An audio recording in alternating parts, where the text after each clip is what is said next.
But as I told you before, I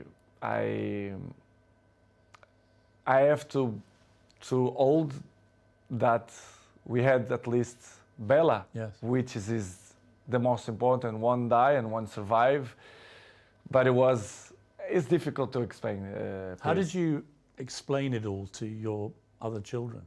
They must have been so confused about In the beginning, Gio arriving home and the kids start to say, "Where's another baby? Where's another baby?" Of course, Cristiano, I had conversation with him in the day because he's 12 years old. He knows, he understands everything.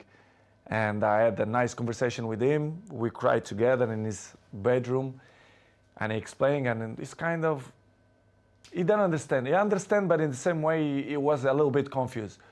The other ones in the beginning, in the table, the kids start to say, "Mom, where is the other baby?" Blah blah blah. And Gio, in the beginning, they start to say, because she had a little bit belly because they had two. It's hard process.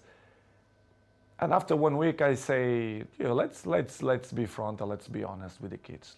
Let's say that Angel, which is the name, they go to the heaven. It's better to say in that way. Yes. And we start to use in that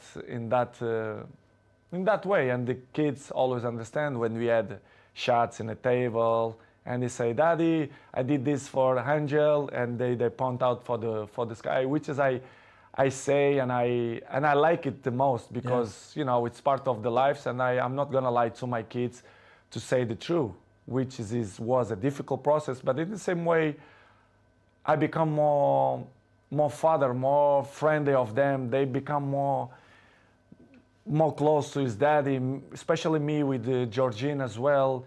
Yeah, I was going to ask you that, because these things, they can make or break relationships, because the grief can be so intense. It can drive couples apart, or it can bring them closer. In my case, it was better in that way. I become more friendly